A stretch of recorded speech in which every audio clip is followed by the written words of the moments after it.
Hi, everyone. Welcome to the Artificial Fluency Podcast. I'm Emma, and I'm so happy you're here today. And I'm Spencer. Hey, Emma, before we start, I have to tell you something funny. This morning, I wanted to stay in bed so badly, but I forced myself to get up and go for a run. Oh, wow. That's impressive, Spencer. How did you feel after? Terrible? No, actually, I felt amazing, but in the moment, I really didn't want to do it. And that's exactly what we're talking about today, self-discipline. Perfect timing. Yes, today we're diving into self-discipline. It's one of the most important skills you can have in life. And the good news? You can practice it while learning English. That's right. And hey, if you liked this lesson already, don't forget to hit the like button, comment, and subscribe to the channel so you can keep improving your English with us. Before we go deeper, let me explain what self-discipline means. Self-discipline is when you do something good for yourself, even when you don't feel like doing it. Like getting out of bed when it's warm and cozy? Exactly. Or like studying English when you're tired, or eating healthy food when you really want pizza. Wait, why would I want anything other than pizza? Spencer, focus. Oh, okay. So self-discipline is like being your own boss? Yes, very good way to say it. You control yourself. You make good choices even when it's hard. Let's break this down for our listeners. Spencer, can you think of a time when you used self-discipline today?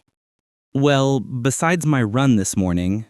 Oh, I wanted to check my phone during breakfast, but I didn't. I just ate and enjoyed my food.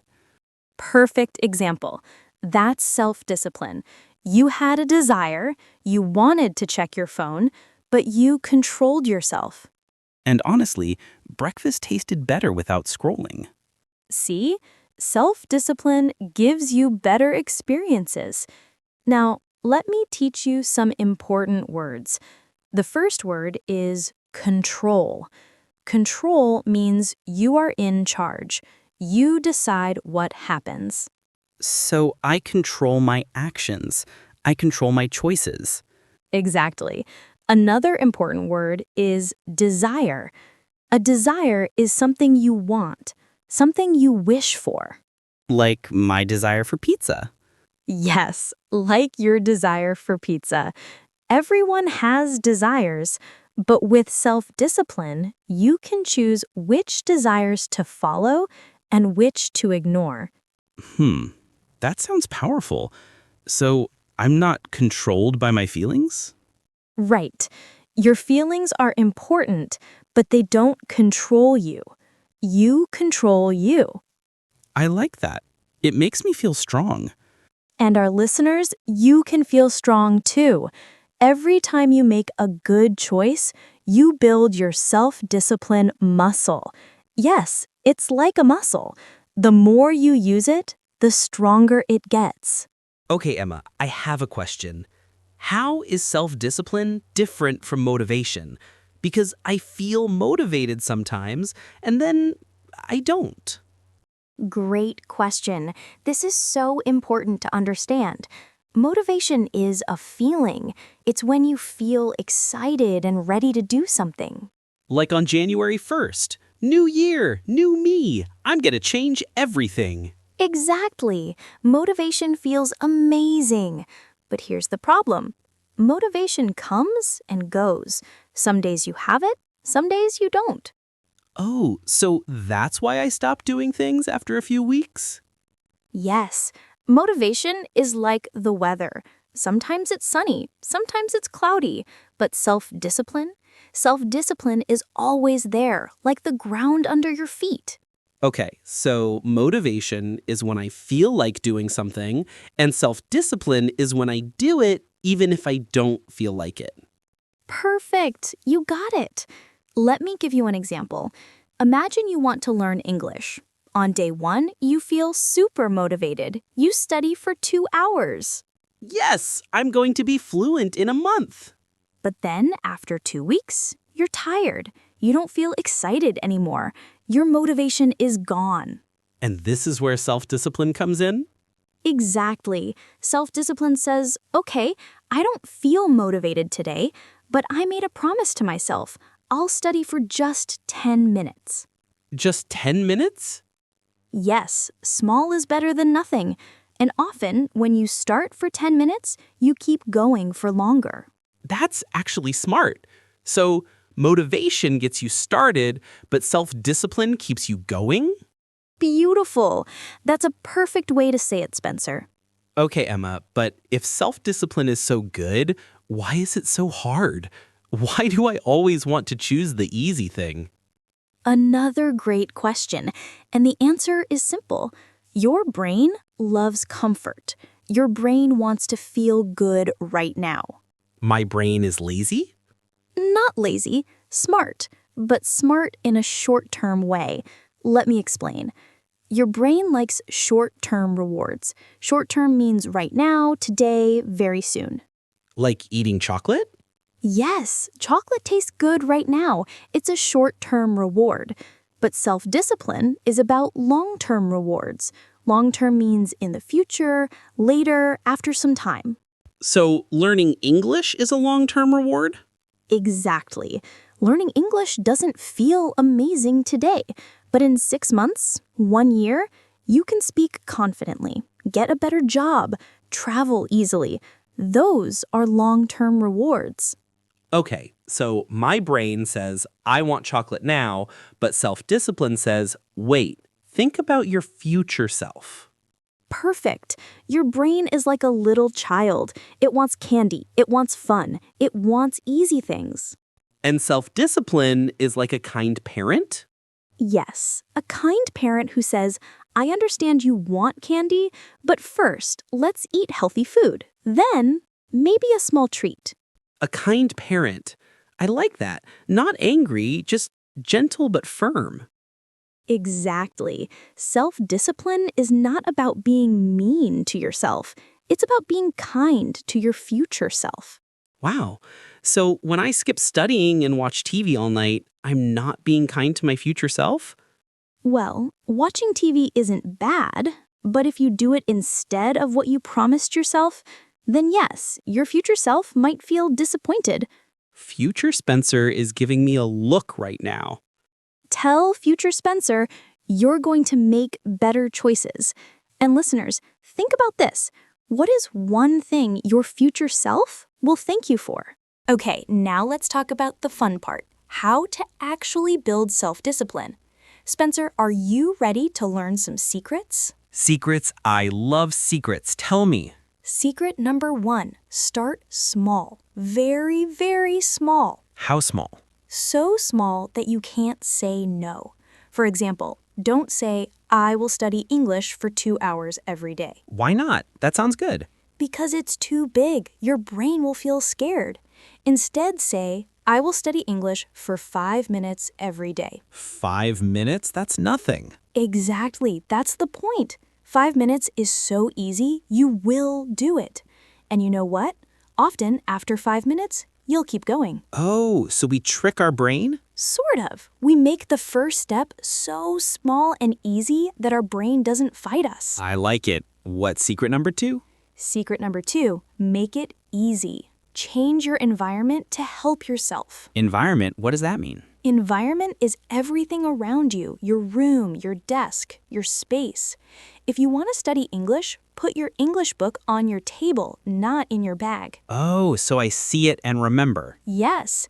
And here's another tip.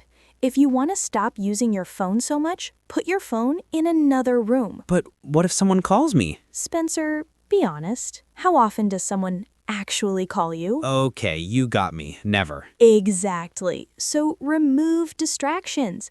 Make good choices easy and bad choices harder. This is smart. What's secret number 3? Secret number 3, attach your new habit to an old routine. This is very powerful. Wait, explain that again. Okay, so you already have routines, right? things you do every day automatically. Like brushing my teeth? Perfect. So here's what you do.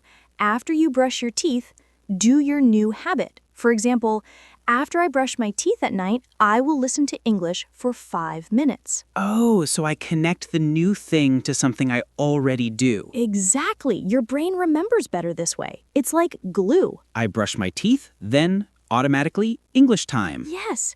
What's something you do every day that you could attach a habit to? I drink coffee every morning, so maybe after I make my coffee, I will read 1 page in English. Perfect. 1 page. Not a whole book, just 1 page. That's using secrets 1, 2, and 3 together. This is actually fun. Do we have a secret number 4? Yes, and this one is the most important.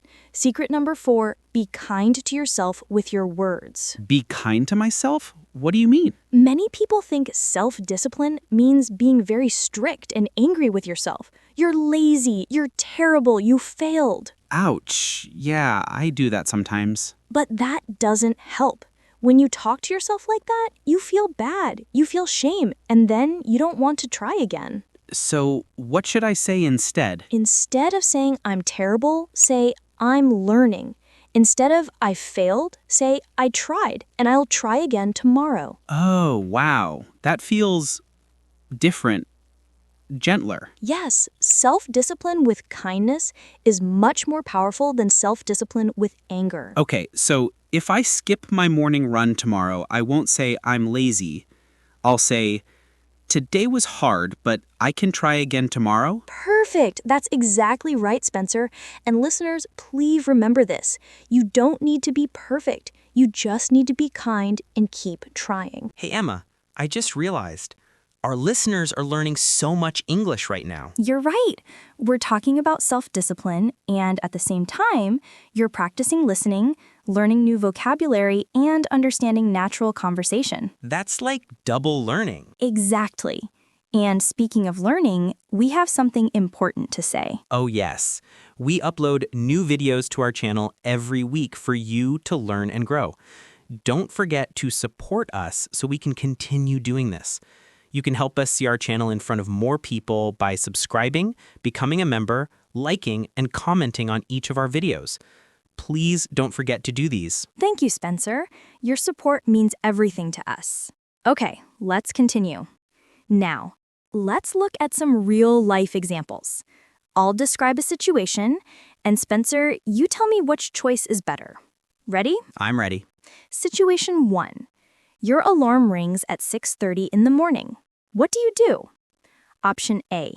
Hit snooze 3 times, then check your phone for 30 minutes. Option B. Feel sleepy, but get up, drink water, and read English for 5 minutes. Obviously, option B is better for self-discipline, but option A is what I actually do. And that's honest. Most people choose option A. But here's the thing. Option B doesn't feel amazing at first. But after, you feel proud. You feel strong. You started your day right. Okay, I need to change this habit. No pressure. Just think about it. Situation 2. You have homework or a work task you really don't want to do. Option A, you say, I'll do it later, and open social media. Option B, you say, I'll work on this for just 10 minutes. Option B again. But Emma, what if after 10 minutes I still don't want to continue? Then you stop. 10 minutes is still a win. But usually, starting is the hardest part. After 10 minutes, you often feel okay and keep going. That's true. I've experienced that. Starting is the worst part. Exactly. So just start. Just 10 minutes. Situation 3. It's nighttime. You're watching a TV series. Option A. Just one more episode. And suddenly it's 1 a.m. Option B. You say, I'll stop now because I want to feel good tomorrow morning. Option A is my life story. Mine too sometimes. But think about it. When you choose option B, you wake up feeling rested. Your future self thanks you. Future Spencer is begging present Spencer to choose option B more often. Tell him present Spencer is working on it. These small choices, listeners, These are where self-discipline lives.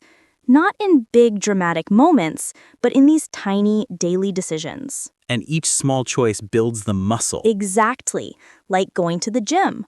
One day doesn't make you strong, but 100 days, you're completely different. I like that comparison. Self-discipline is a muscle we train every single day. Beautiful. Now, let's talk about some common problems people face.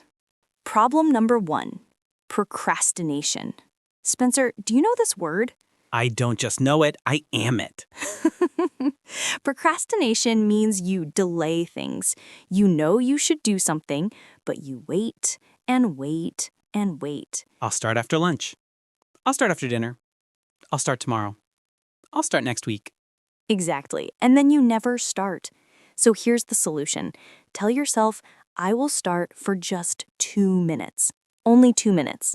2 minutes? That's even smaller than 5 minutes. Yes, because starting is the hardest part. If you can start for just 2 minutes, you break the procrastination cycle. Okay, I'll try that. What's problem number 2? Problem number 2, all or nothing thinking. This is when you miss one day and think, it's over, I failed. Why bother continuing? Oh, I do this. I miss one day at the gym and think, well, I ruined everything. But that's not true.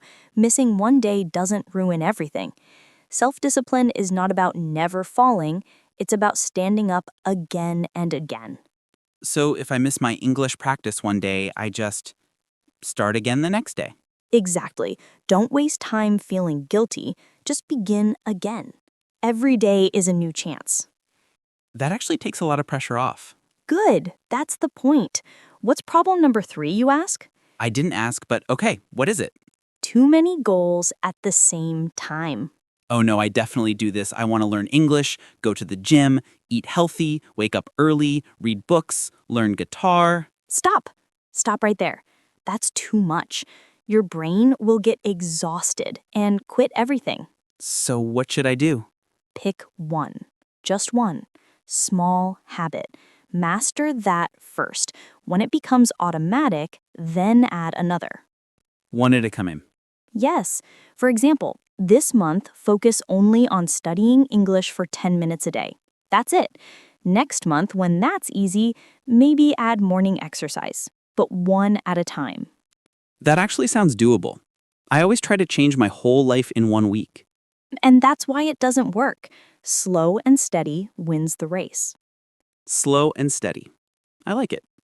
Okay, Spencer, before we finish, let's review some important words we learned today. Good idea. I took notes.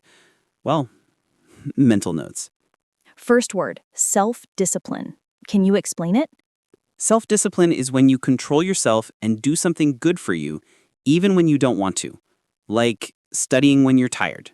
Perfect. Next word, habit. A habit is something you do again and again, almost automatically. Like brushing your teeth or checking your phone. Good. What about routine? Routine is the order of things you do every day. Like my morning routine is wake up, shower, eat breakfast, check emails. Excellent. Now, what does distracted mean? Distracted means you can't focus because too many things are pulling your attention. Like when I try to study, but my phone keeps buzzing. Yes. And procrastinate? To procrastinate means to delay something again and again, even though you know it's important. Like when I keep saying, I'll do it later. Perfect. What about consistent? Consistent means you do something regularly, repeatedly, over a long time. Like, I am consistent with drinking coffee every morning. True. What about willpower? Willpower is your mental strength, the power inside you to say yes to good things and no to bad things. Beautiful. 2 more words. Short term. Short term means right now, today, this week, a short period of time. And long term? Long term means in the future, months or years from now, a long period of time. Perfect. Last one. Tempted. Tempted means you really want to do something even though you know it's not good for you. Like I feel tempted to eat the whole pizza. Excellent, Spencer. Listeners, if you didn't catch all these words, don't worry. You can listen to this part again slowly, or write the words down and practice using them. And here's a challenge. Pick one word and try to use it today in a sentence. Wow, Spencer, we covered so much today. We really did. My brain is full, but in a good way. Let's quickly review what we learned. Self-discipline is the power to do what you promised yourself, even when you don't feel like it. It's different from motivation. Motivation is a feeling that comes and goes. Self-discipline is a choice that stays with you. Self-discipline is hard because our brain loves comfort and short-term rewards, but we can train our brain to think about the long term. And we learned 4 secrets. Start small, make it easy, attach to a routine, and be kind to yourself. We talked about common problems like procrastination, all or nothing thinking, and having too many goals. And we learned that self-discipline is like a muscle. The more you use it, the stronger it gets. Exactly. Now, here's our question for you, dear listeners. What is one small self-discipline habit you want to try this week? Maybe you want to study English for 10 minutes every day. Or drink more water? Or go to bed 30 minutes earlier? Think about it right now. What's one small thing? And if you're feeling brave, write it in the comments. Say, this week I want to, and complete the sentence. Your comment is not just a comment. It's a promise to yourself. And it's great English writing practice too. If this episode helped you, please tap like and subscribe so you don't miss our next video. We make new episodes every week just for you. Thank you so much for spending this time with us. You did great today. You listened, you learned, and you practiced your English. Remember, you don't have to be perfect. You just need to take one small step, one small choice, again and again. Your future self will thank you. This is Spencer. And this is Emma. And you've been listening to the Artificial Fluency Podcast. Stay kind to yourself. And keep going one small step at a time. See you next week. Bye, everyone. Hi, everyone. Welcome to the Artificial Fluency Podcast. I'm Emma, and I'm so excited to be here with you today. And I'm Spencer. Emma, can I tell you something funny that happened to me yesterday? Of course. What happened? I was at a restaurant, and when the waiter brought my food, I said thank you 3 times. The waiter looked at me like I was crazy. That's actually perfect for today's topic. It is? Yes, because today we're talking about how culture shapes our behavior. That means we're exploring how the place we grow up in affects the way we act, speak, and think. Oh, so my 3 thank yous might be a cultural thing. Exactly. In some cultures, people say thank you many times. In other cultures, one time is enough. And neither way is wrong. They're just different. Wow, I never thought about it like that. Culture is everywhere, isn't it? It really is. Culture affects how we greet people, how we eat, how we show respect, even how we apologize. This is going to be a fascinating conversation. And hey, if you're excited to learn about this too, don't forget to hit the like button, comment, and subscribe to the channel so you can keep improving your English with us. Yes, and we're going to learn so much English vocabulary today while exploring this amazing topic. Let's dive in. Okay, Spencer, let's start with a simple question. What is culture? Culture is like the way people in a country do things? That's a great start. Culture is the way a group of people live, think, and behave. It includes their traditions, customs, values, and beliefs. So it's basically everything about how people live? Yes, culture is like the air we breathe. We can't see it, but it's everywhere. It affects everything we do, from morning to night. Can you give me an example? Sure. Let's think about breakfast. In some cultures, people eat rice and soup for breakfast. In other cultures, people eat bread and eggs. In some places, people eat sweet food in the morning. In other places, breakfast is spicy. Oh, wow. I never thought about breakfast being cultural. I just eat what I always eat. Exactly. And that's the interesting thing. Culture feels so natural to us that we don't even notice it. We just think this is how everyone does it. Until we meet someone who does it differently. Exactly. That's when we have what I call a wait, what moment. A wait, what moment? I like that. Like when you realize people do things in a completely different way. Yes. And those moments teach us so much. They show us that our way isn't the only way. It's just one way among many. That's actually really cool. So culture is invisible, but it controls everything we do? Well, controls is a strong word. I'd say culture influences us. It guides us. It teaches us without us realizing we're being taught. Like an invisible teacher. Perfect. Culture is like an invisible teacher. And listeners, think about this. What did your culture teach you? How does your culture show up in your daily life? Maybe in the food you eat, the way you greet people, or how you celebrate special days. Emma, I have a question. You said culture affects everything. Can you give me more examples from daily life? Absolutely. Let's think about greetings. How do you greet people, Spencer? I shake hands or I wave and say hello. Good. In many Western cultures, shaking hands is common, but in some Asian cultures, people bow. In some Middle Eastern cultures, people kiss each other on the cheek, sometimes once, sometimes twice, sometimes 3 times. 3 times? I would be so confused. Exactly. And if you don't know the custom, it can be awkward. You might go for a handshake when someone is going for a bow. I've done that. It was so embarrassing. We both laughed, though. See? That's a cultural difference in action. Here's another example. Personal space. Personal space? What's that? Personal space is the physical distance we keep between ourselves and other people when we talk. Oh, like how close we stand to someone. Exactly. In some cultures, people stand very close when they talk. In other cultures, people need more space. If someone from a close culture talks to someone from a far culture, it can feel uncomfortable. The close person moves forward, and the far person moves backward.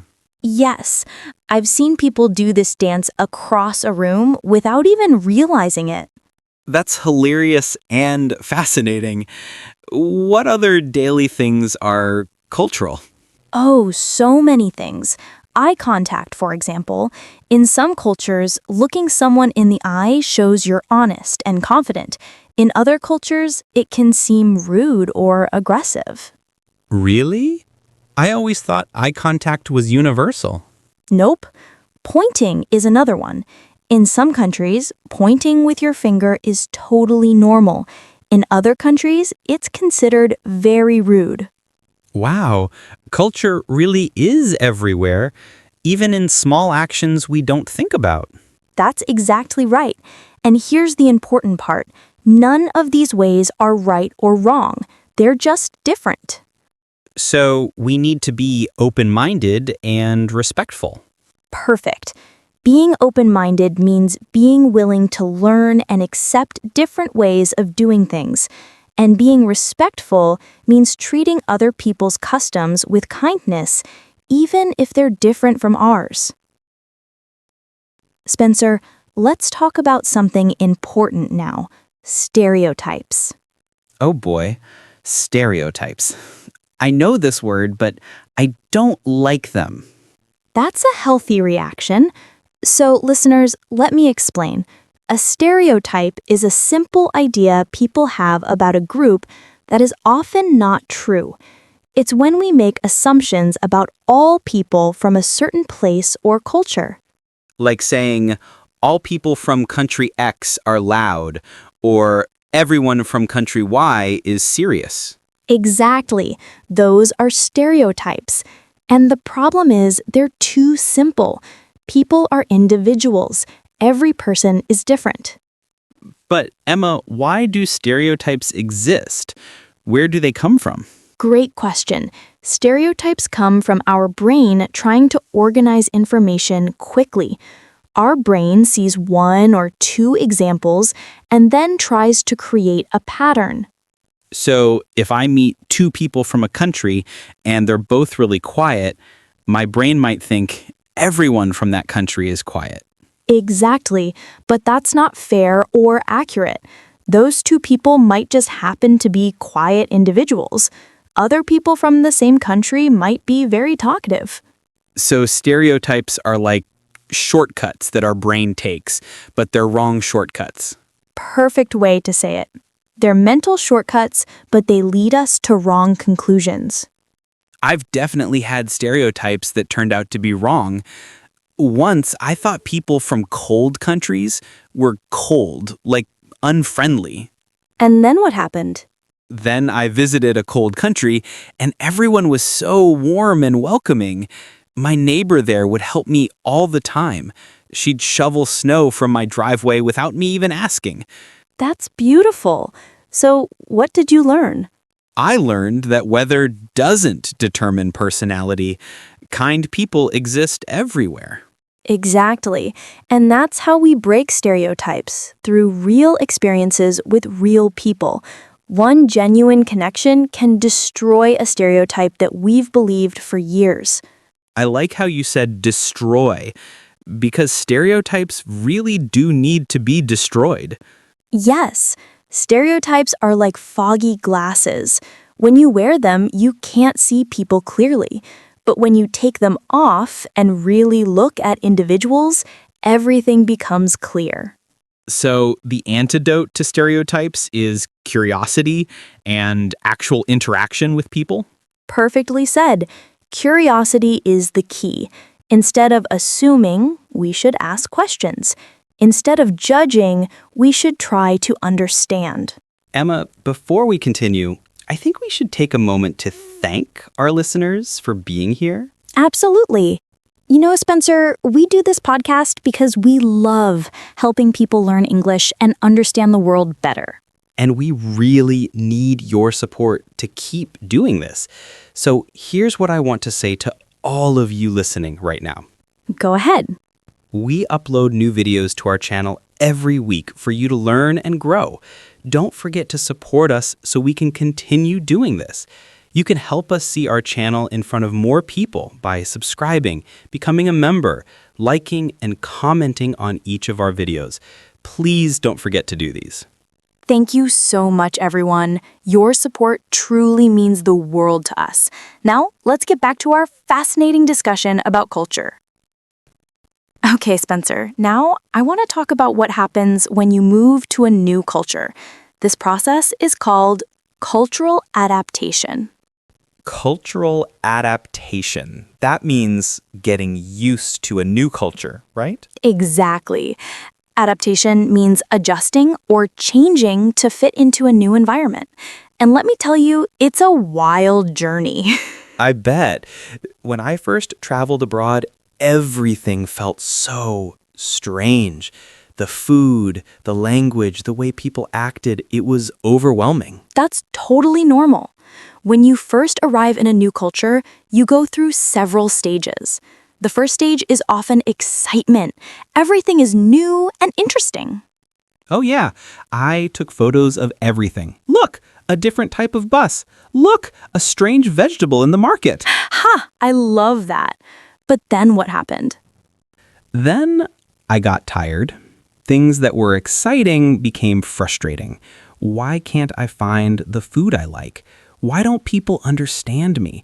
Why is everything so different? That's the second stage, frustration or culture shock. This is when reality hits and you start feeling homesick. You miss familiar things. Yes, I missed everything from home, even things I never thought about before. Right? You suddenly miss the specific brand of cereal you ate for breakfast or the way people made small talk in elevators. Exactly. So what's the third stage? The third stage is adjustment. This is when you start understanding the new culture. You learn the unwritten rules. You begin to feel more comfortable. And you stop comparing everything to home? Exactly. You start accepting that different doesn't mean worse. It's just different. You begin to appreciate the new culture on its own terms. And the final stage? The final stage is adaptation or integration. This is when you feel comfortable in both cultures. You can switch between them naturally. Oh, like you can enjoy both cultures without feeling torn between them. Perfectly said. You become flexible. You learn that you don't have to choose one culture or the other. You can embrace both. I like the word flexible. It means you can bend and adjust, right? Yes, being flexible means you can adapt to different situations easily. It's like bamboo. It bends in the wind but doesn't break. That's beautiful. So, cultural adaptation makes us more flexible people? Absolutely. And here's something interesting. Not everyone adapts the same way. Some people resist change, some people complain a lot, and some go with the flow. Tell me more about these different types. Okay, so I call them the 3 types of adapters: the fighters, the fearers, and the flowers. Wait, this sounds like a fairy tale. Tell me about each one. Okay, first, the fighters. These are people who resist the new culture. They fight against change. They complain and say things like, "Why can't they do it the right way?" Or, "Back home, we never do this." Oh, I've met people like this. They're always comparing everything to their home country. Exactly, and they're usually unhappy because they're fighting reality. They want everyone else to change instead of adopting themselves. That sounds exhausting. What about the fearers? The fearers are people who feel scared and uncomfortable in the new culture, but they also don't try to understand it. They stay in their comfort zone. They only eat food from home, only speak their own language, only hang out with people from their country. So they move to a new place but never really experience it? Exactly. They miss out on so much because they're too afraid to step outside their bubble. That's sad. What about the flowers? They sound nice. The flowers are my favorite. These are people who go with the flow. They observe, they listen, they try new things. They're curious and open-minded. They bloom wherever they're planted. Ugh, I love that. Yes, they bloom wherever they're planted. They don't fight the new culture or hide from it. They embrace it. And I bet they're the happiest ones, right? Absolutely. Because when you flow with the culture instead of fighting it, life becomes easier and more interesting. You make friends more easily. You enjoy experiences more deeply. You grow as a person. So the lesson is be a flower, not a fighter or a furor. Exactly. And listeners, think about this. If you ever move to a new place or visit a new culture, which type will you be? I hope you'll choose to be a flower. Me too, because the flowers have all the fun. They really do, and they learn the most too. Every new experience teaches them something about the world and about themselves. Emma, you said culture teaches us about ourselves. Can you explain that more? I'm curious. Sure, this is one of my favorite ideas. When we encounter a different culture, it acts like a mirror. It shows us things about ourselves that we couldn't see before. A mirror? How? Okay, let me give you an example. Imagine you're a very direct person. You say exactly what you think. In your culture, this is normal and good. It means you're honest. Okay, I'm imagining it. Now, imagine you go to a culture where people are more indirect. They use soft language. Instead of saying, that's wrong, they say, maybe we could consider another approach. Oh, so suddenly your direct way seems too strong. Exactly. And that's when you realize, oh, I'm actually very direct. I never noticed that about myself before. Because in your own culture, everyone is direct, so it just seems normal. Perfect. Culture shows you your own patterns. It's like you've been speaking loudly your whole life, but you only realize it when you enter a quiet room. Wow, that's profound. So, traveling or living abroad helps us understand ourselves better. Absolutely. You learn about your communication style, your values, your assumptions, your habits, all things you took for granted before. Can you give another example? Sure. Let's talk about time. In some cultures, being on time is extremely important. If a meeting is at 9 a.m., you should arrive at 8:59 a.m. Yes, in those cultures, being late is disrespectful. Right. But in other cultures, time is more flexible. If someone says, let's meet at 9, they might arrive at 9:15 or 9:20, and that's totally okay. And neither way is wrong, they're just different. Exactly. But imagine someone from a strict time culture goes to a flexible time culture. They might get really frustrated and think, these people are so rude. They don't respect my time. But really, they're just following their own cultural rules. Right. And the mirror shows us, oh, I value punctuality very highly. That's part of my cultural background.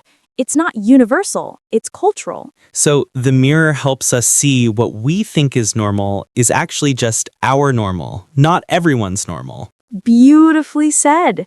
That awareness is so important. It helps us become less judgmental and more understanding. And once we understand ourselves, we can understand others better. Exactly. Self-awareness leads to empathy.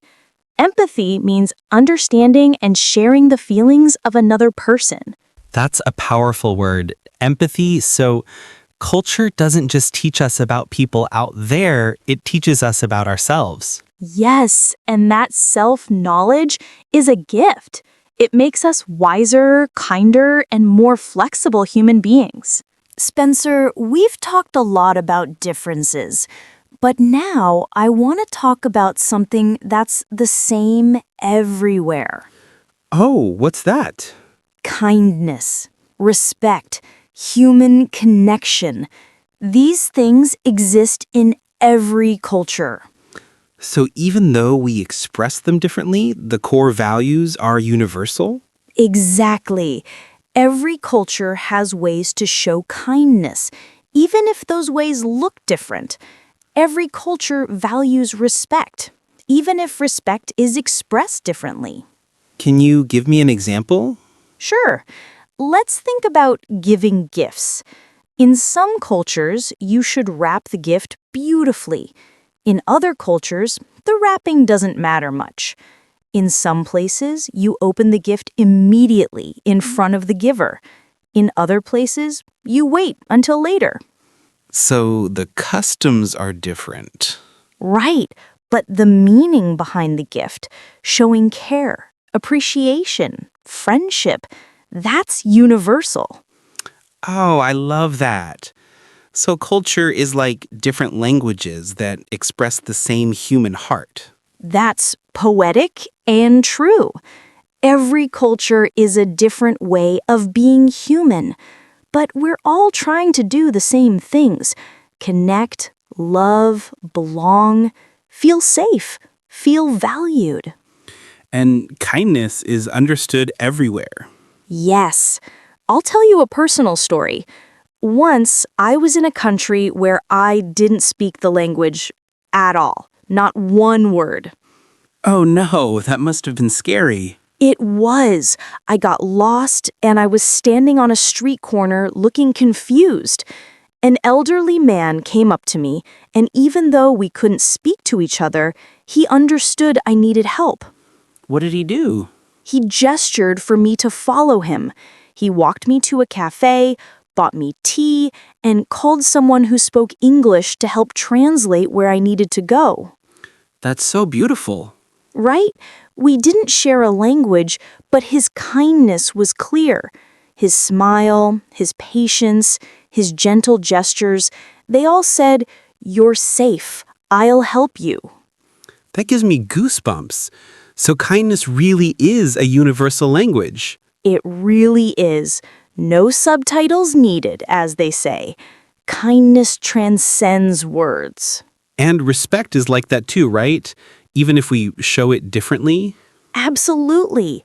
Whether you show respect by bowing, or shaking hands, or using formal language, or listening quietly, the respect itself is understood. So culture gives us different tools, but we're all building the same thing, human connection. Perfectly said. And when we approach other cultures with curiosity instead of judgment, with openness instead of fear, we discover that we're not so different after all. We're all humans trying to live good lives. Exactly. And that's such a hopeful message. Despite all our differences, we can understand each other. We can connect. We can find harmony. Harmony. That's a beautiful word. What does it mean exactly? Harmony means a peaceful and balanced relationship between people or ideas. It's when different things come together beautifully, like musical notes in a song. So cultural harmony is when different cultures can exist together peacefully? Yes, and it happens when we listen to each other with open hearts, when we're curious instead of critical, when we celebrate differences instead of fearing them. Okay, Spencer, we've covered so much today. Before we finish, let's review some key vocabulary. This will help our listeners remember what they've learned. Great idea. Let's do it. First word, culture. Spencer, can you explain it? Culture is the way a group of people live, think, and behave. It includes their traditions, customs, and values. Perfect. Next word, behavior. What does that mean? Behavior is the way a person acts or responds to others. Like your behavior at a party might be different from your behavior at work. Excellent. What about stereotype? A stereotype is a simple idea about a group of people that is often not true, like thinking all people from one place are the same. Good. And we learned that stereotypes are wrong because? Because every person is an individual. You can't judge everyone from one group the same way. Exactly. Next word, adaptation. What does this mean? Adaptation means changing or adjusting to fit into a new environment, like when you move to a new culture and learn to live there. Perfect. And we talked about being flexible. What does that mean? Flexible means you can change or adapt easily to new situations, like bamboo bending in the wind. I love that you remembered that comparison. What about empathy? Empathy means understanding and sharing the feelings of another person. It's like putting yourself in someone else's shoes. Wonderful. Here's another one. Respect. How would you define it? Respect means treating others with kindness and recognizing their value. Every culture has respect, but they show it in different ways. Excellent. What about harmony? Harmony is a peaceful and balanced relationship between people or ideas. It's when different things come together beautifully. Perfect. And one more word that we used a lot, curious or curiosity. What does this mean? Being curious means wanting to learn and explore new things. It's asking questions instead of making assumptions. Wonderful. And last word, connect or connection. What does this mean? To connect means to form a relationship or bond with someone, and connection is that bond or relationship. Excellent work, Spencer. And listeners, these words are so useful. Try to use them in your daily life. Practice makes perfect. Emma, this has been such an interesting episode. I've learned so much. Me too. And you know what I love most about this topic? It reminds us that learning English isn't just about grammar and vocabulary. What do you mean? Learning English is also about understanding different cultures, different perspectives, different ways of being human. Language and culture are connected. That's so true. When we learn English, we're also learning about the cultures where English is spoken. Exactly. And we're also learning to be better global citizens, people who can connect with others across cultures. So, what's the main lesson from today, Emma? If our listeners remember just one thing, what should it be? That's a great question. I think the main lesson is this: be curious, not judgmental. When you encounter something different, don't immediately think that's weird or that's wrong. Instead, think, that's interesting. I wonder why they do it that way. Curiosity opens doors. Judgment closes them. Perfectly said. And here's my challenge for our listeners.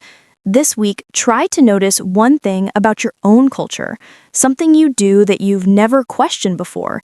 Maybe how you greet people, or how you eat meals, or how you show politeness. And then think, is this universal or is it just my culture? Exactly. That awareness is the first step to understanding others better. I love it. And listeners, we want to hear from you. In the comments, tell us one thing your culture taught you, maybe about respect or kindness or family or friendship. Yes, share your stories. We love reading them and learning from you. Remember, you're not just learning English from us, we're learning from you too. That's beautiful, Emma. Okay, before we go, I think we should remind everyone one more time. If you liked this lesson, don't forget to hit the like button, comment, and subscribe to the channel so you can keep improving your English with us. Your support helps us create more free content like this every single week. So, to wrap up, culture shapes our behavior in so many ways. It's invisible but powerful. It's diverse but connects us through universal values like kindness and respect. And when we learn about other cultures, we don't just learn about them, we learn about ourselves. That's right. So stay curious, stay open-minded, and stay kind. This is Spencer. And this is Emma. And you've been listening to the Artificial Fluency Podcast. Thank you so much for joining us today. Thank you. Keep practicing your English, keep exploring the world, and keep being awesome. We'll see you next week with a brand new episode. Until then, stay curious and keep learning. Bye, everyone. Hi, everyone. Welcome to the Artificial Fluency Podcast. I'm Emma, and I'm so happy you're here today. And I'm Spencer.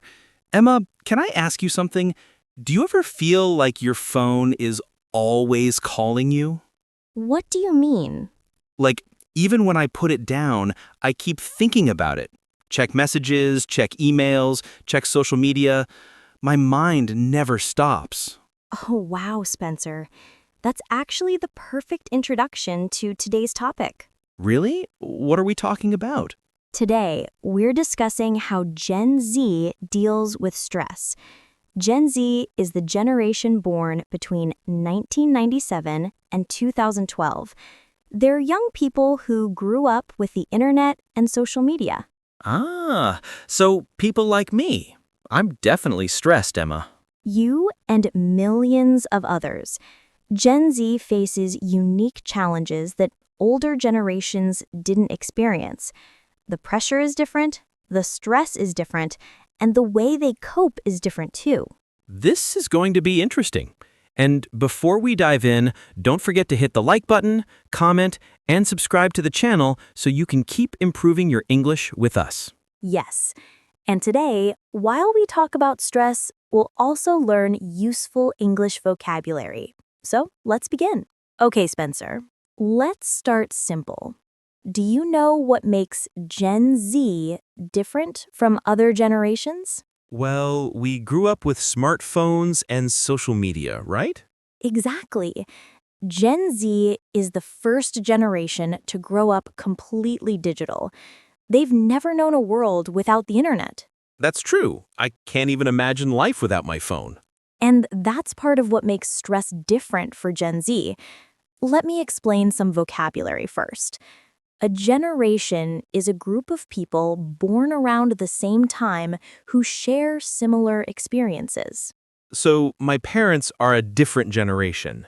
Exactly. Your parents might be millennials or Generation X. Before Gen Z, there were millennials, people born between 1981 and 1996.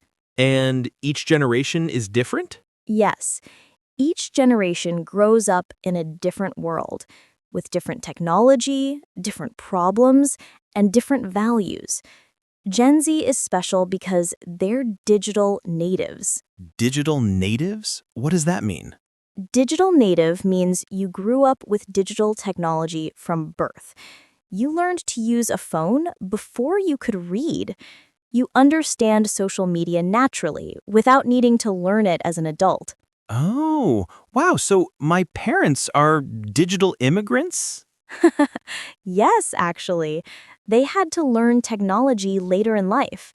But Gen Z, they were born into it. That makes sense. So, what are some characteristics of Gen Z? Great question. Gen Z is known for being tech-savvy, socially aware, creative, and very comfortable online. They care about mental health, social justice, and authenticity. Authenticity. That's a big word. Authenticity means being real and honest. Gen Z doesn't like fake or pretend behavior. They want people to be genuine. I totally get that. I hate when people pretend to be perfect online. Exactly. And that's one reason Gen Z talks openly about stress and mental health. They don't hide their feelings as much as older generations did. Okay, Emma. Before we talk about Gen Z specifically, can you explain what stress actually is? Of course, stress is the feeling of pressure or worry that happens when you face difficult situations. It's your body and mind's response to challenges. So stress isn't always bad? Good point. Actually, no. A little bit of stress can be helpful. It motivates you to study for a test or finish a project. But too much stress, that's a problem. What happens when you have too much stress? When stress becomes chronic, meaning it lasts for a long time, it can affect your health. You might feel tired all the time, have trouble sleeping, get headaches, or feel anxious. Anxious? What's that? Anxious means worried or nervous. When you're anxious, your mind keeps thinking about problems. You can't relax. Oh, I definitely feel that sometimes. My mind just won't stop. That's very common. And for Gen Z, anxiety is especially high. Studies show that Gen Z is the most anxious generation in history. Really? Why? There are many reasons: social media pressure, climate change worries, economic uncertainty, political division, COVID-19 pandemic effects. Gen Z faces a lot. Wow, that is a lot. No wonder everyone's stressed. Exactly. And here's another important word: overwhelmed. When you're overwhelmed, you feel like everything is too much. You can't handle all the problems at once. I feel overwhelmed just thinking about all those problems. Right? And that's what many Gen Z people feel every day. They're constantly exposed to information, good and bad, from all over the world. Through their phones? Exactly. In the past, people only knew about problems in their own town or country. But now, Gen Z knows about every problem, everywhere, all the time. That sounds exhausting. It is. That's why we call it information overload. Too much information, too fast, all the time. So their brains never get a break? Exactly right, Spencer. Their minds are always processing information, always responding to notifications, always aware of what's happening online. Now let's talk about the specific things that cause stress for Gen Z. Spencer, what do you think is the biggest source of stress? Maybe school or work? Those are definitely stressful. But for Gen Z, social media is one of the biggest sources of stress. Really? But social media is fun. It can be fun, but it also creates a lot of pressure. Let me explain. On social media, people usually share their best moments, their successes, their happy times, their beautiful photos. Oh, so everyone looks perfect online. Exactly. And when you see everyone else looking perfect, you start to compare yourself. You think, why isn't my life that good? Or why am I not that successful? But it's not real. They're just showing the good parts. Exactly. But your brain doesn't always remember that. This creates something called FOMO. FOMO? What's that? FOMO means fear of missing out. It's the anxious feeling that other people are having better experiences than you. You feel like you're missing something important. Oh, I definitely feel that sometimes. When I see my friends at a party without me, I feel bad. That's FOMO. And Gen Z experiences this constantly because they can see what everyone is doing all the time. That sounds really stressful. What else causes stress for Gen Z? Another big one is performance pressure. Gen Z feels pressure to be successful very young. They see 20-year-olds who are millionaires or famous, and they think, I should be doing more. But that's not realistic, right? Exactly. Most people aren't millionaires at 20, but social media makes it seem normal. This creates unrealistic expectations. What about school pressure? Oh yes, academic stress is huge. Gen Z faces intense competition for university places and jobs. They feel like one mistake could ruin their future. That's a lot of pressure for young people. It really is. And then there's financial stress. Many Gen Z people worry about money. Student loans, expensive housing, uncertain job markets. So they're worried about their future? Very much so.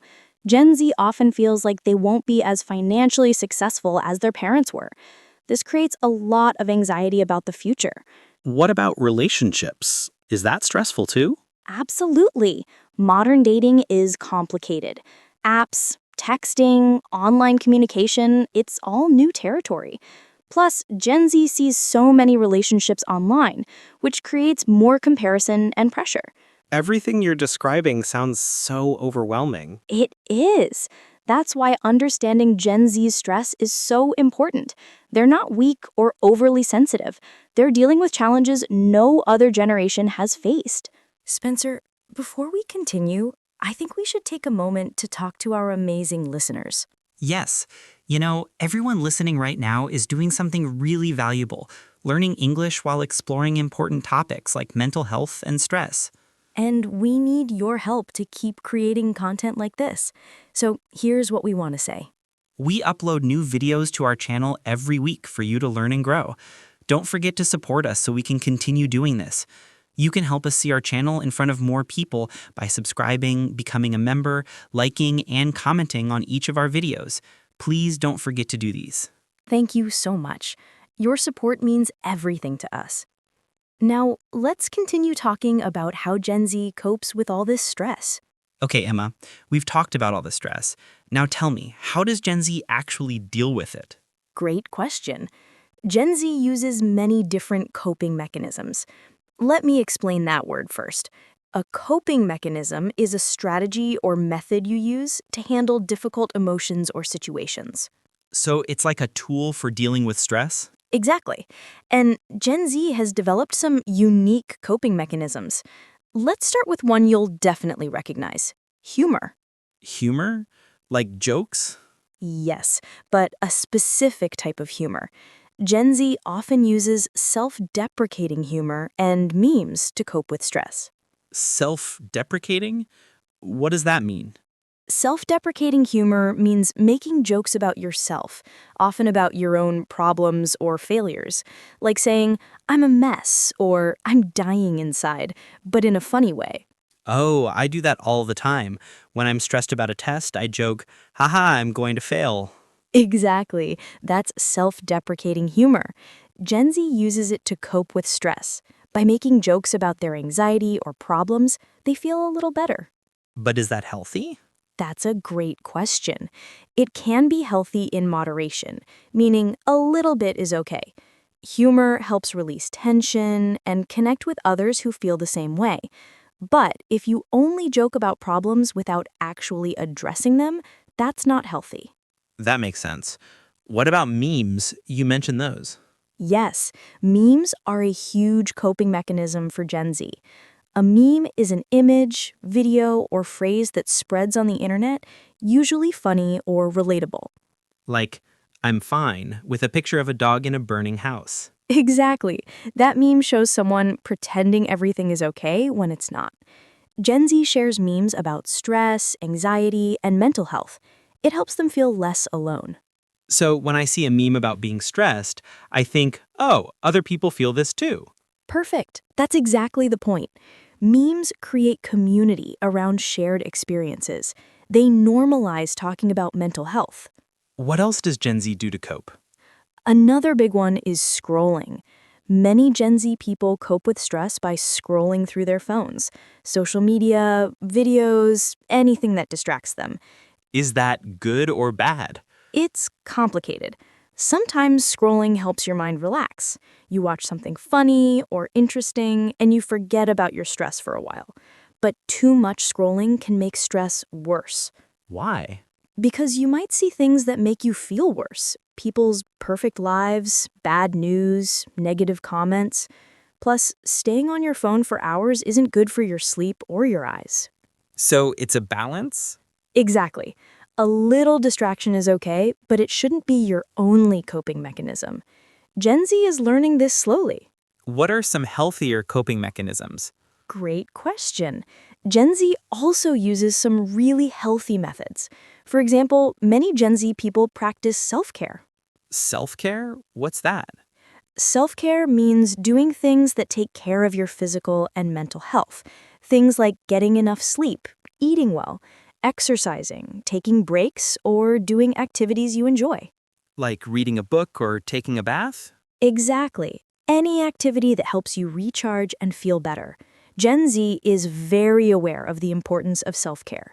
Spencer, one thing that makes Gen Z special is how openly they talk about mental health.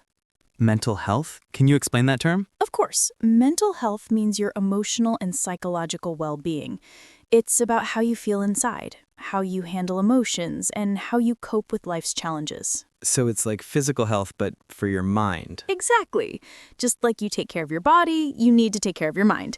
And Gen Z understands this better than any previous generation. Really? Why is that? Older generations were often taught to hide their feelings. They learned phrases like, just be strong, or don't be so sensitive.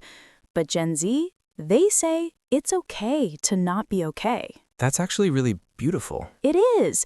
Gen Z has helped normalize conversations about anxiety, depression, therapy, and mental health struggles. They don't see it as weakness. They see it as being human. So they actually talk about their problems. Yes. On social media, in friend groups, even publicly. Gen Z influencers and celebrities openly discuss their mental health challenges. This helps reduce stigma. Stigma, what's that? Stigma means shame or negative judgment attached to something.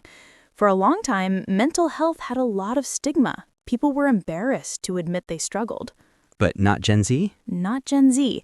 Gen Z is working hard to reduce that stigma. They believe mental health is just as important as physical health, and there's no shame in asking for help. That's actually really progressive. It is. Many Gen Z people go to therapy. Therapy means talking to a professional counselor who helps you work through your problems and emotions. Is therapy common for Gen Z? More common than for any previous generation. Gen Z sees therapy as a normal, healthy thing, not something to be embarrassed about. That's great. What else do they do for mental health? Many practice mindfulness and meditation. Mindfulness means being present in the moment, paying attention to your thoughts and feelings without judgment. And meditation? Meditation is a practice where you sit quietly and focus your mind often on your breath. It helps calm your thoughts and reduce stress.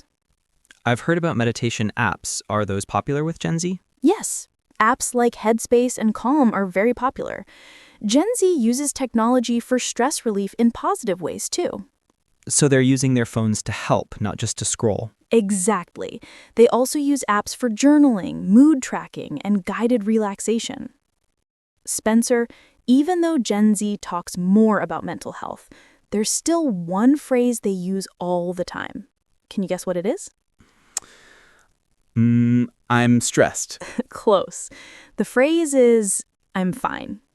But wait, I thought Gen Z is honest about their feelings. They are, but I'm fine is complicated. Sometimes people say I'm fine when they're really not fine. They're hiding how they really feel. Oh, like a protective shield. Exactly. Even Gen Z, who talks openly about mental health in general, sometimes hides their personal struggles. They might post about mental health awareness, but when someone asks how they are, they say, I'm fine. Why do they do that? There are many reasons. Sometimes they don't want to burden others. Sometimes they don't know how to explain what they're feeling. Sometimes they're just tired of talking about it. So, I'm fine means... It often means, I'm struggling, but I don't want to talk about it right now. Or, I'm managing, but it's hard. Or, I don't have the energy to explain. That's sad, but I totally understand that. I do that too. Most people do. And here's what's interesting. Gen Z often recognizes when someone else says, I'm fine, and doesn't mean it. Really? Yes, they've developed a kind of emotional intelligence. They can read between the lines. So when a friend says, I'm fine, they might respond, but are you really okay? That's actually really caring. It is. Gen Z understands that checking in on people is important. They know that sometimes people need someone to ask twice. Ask twice. Yes, the first time someone asks, are you okay? You might say, I'm fine. But if they ask again, no, really, are you okay? You might actually open up and tell the truth. So persistence shows you really care. Exactly.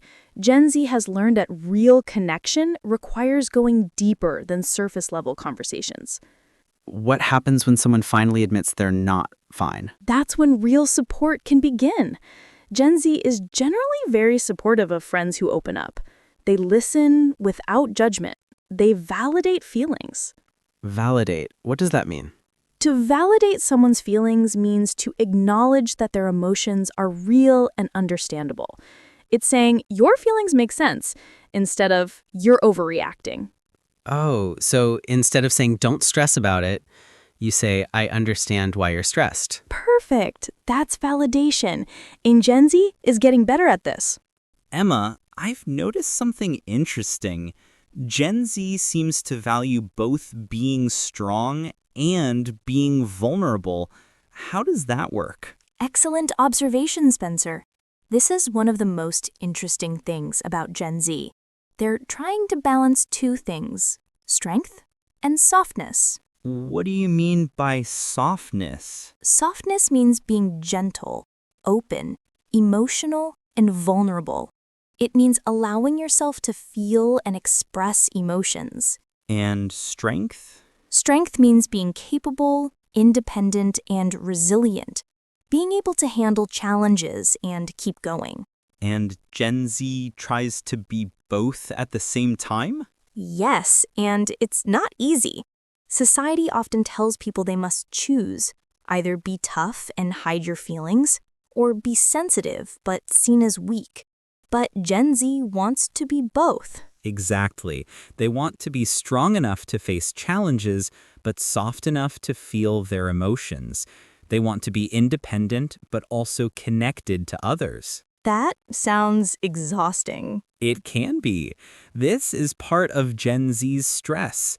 They feel pressure to be emotionally intelligent and aware, but also productive and successful. Can you give me an example? Sure. Imagine a Gen Z college student. They need to keep up with schoolwork, maybe work part-time, maintain friendships, take care of their mental health, exercise, eat well, and process their emotions in a healthy way. That's a lot. It is. And if they focus too much on being strong and productive, they might burn out. But if they focus too much on being soft and processing emotions, they might not get things done. So they need balance. Exactly. And finding that balance is really hard. This is why Gen Z values authenticity so much. Because they want to be their real selves, not perfect? Yes, Gen Z is rejecting the idea that you must be perfect all the time. They want to be real, messy, complicated humans who are trying their best. I really admire that about Gen Z. Me too. They're redefining what strength means. For them, strength isn't hiding your feelings, it's being brave enough to show them. And that's actually harder. Much harder. It takes courage to be vulnerable. Gen Z understands that. Okay, Spencer. Before we finish, let's review some important vocabulary from today. Great idea. We learned so many new words. Let's start with the basics. What's a generation? A generation is a group of people born around the same time who share similar experiences. Perfect. And who is Gen Z? Gen Z is people born between 1997 and 2012. They grew up with digital technology. Excellent. What about stress? How would you define it? Stress is the feeling of pressure or worry when you face difficult situations. It's your body and mind's response to challenges. Great. And what does overwhelmed mean? Overwhelmed means feeling like everything is too much. You can't handle all the problems at once. Perfect. What's anxiety? Anxiety means feeling worried or nervous. Your mind keeps thinking about problems and you can't relax. Excellent. Now, what's FOMO? FOMO means fear of missing out, the anxious feeling that other people are having better experiences than you. Great. What's a coping mechanism? A coping mechanism is a strategy or method you use to handle difficult emotions or situations. It's like a tool for dealing with stress. Perfect.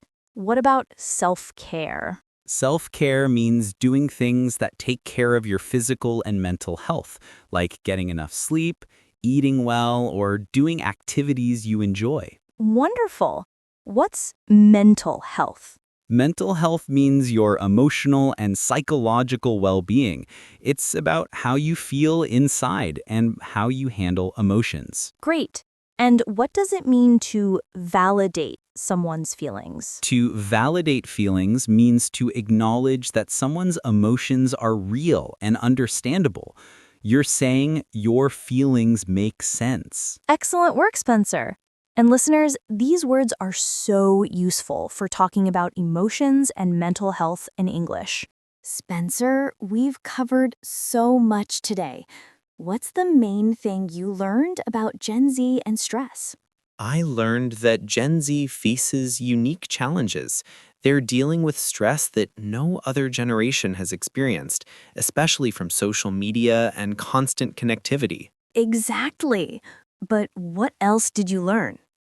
I learned that Gen Z is also really brave. They talk openly about mental health, they're honest about struggling, and they support each other. That's beautiful. Gen Z is changing how we talk about mental health and emotions. They're showing that it's okay to not be okay. Exactly. And that's such an important message.